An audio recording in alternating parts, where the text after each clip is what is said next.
if you know me, there's three things that you know about me. One is that I love God and I'm a man of faith. The other is I love my family. I'm blessed with a wonderful wife and two beautiful little girls. And the other, I hate to use the word love, but I'm crazy about the Pittsburgh Steelers. Being 40 years of age, I've watched a lot of Steeler football games. And there's one that always stuck out to me. It's back from the mid-90s. The Steelers had a new quarterback, and they're going to play their arch rivals, the Baltimore Ravens, in Baltimore. At the end of the first quarter, it was 7-7, so things were looking pretty good. And something bad happened in that second quarter. They got another touchdown, the Ravens did. Steelers had a couple turnovers, and before you know it was 28-7 going into halftime. And I thought, I wish they could just do that second quarter over again. But unfortunately in football, there are no mulligans.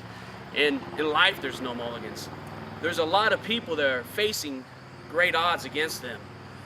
We like to do an outreach, and when we do the outreach, we'll have people write down their prayer requests on a piece of paper, and then we'll pray over it at church.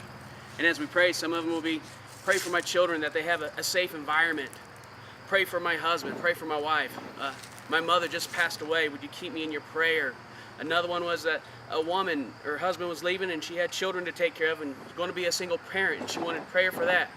We see that people have real needs, that face real issues, and the odds are truly against them. But the good news is that we serve a God that can make something beautiful out of nothing. That we serve a God that He can make a message out of our mess. So starting this Sunday, I'm starting a new series of messages called Against All Odds. And we will talk about how God has a plan of salvation for everybody. We will talk about the power of our words, how we can have victory through our words. We will talk about overcoming distractions and staying focused. And we will also talk about how we can do all things through Christ, who gives us the strength. And kind of going back to that football game, somehow the Steelers defied the odds, and they end up winning the ball game in the second half. And I'm here to tell you today, no matter what the odds are, you can win your game of life through God. God bless.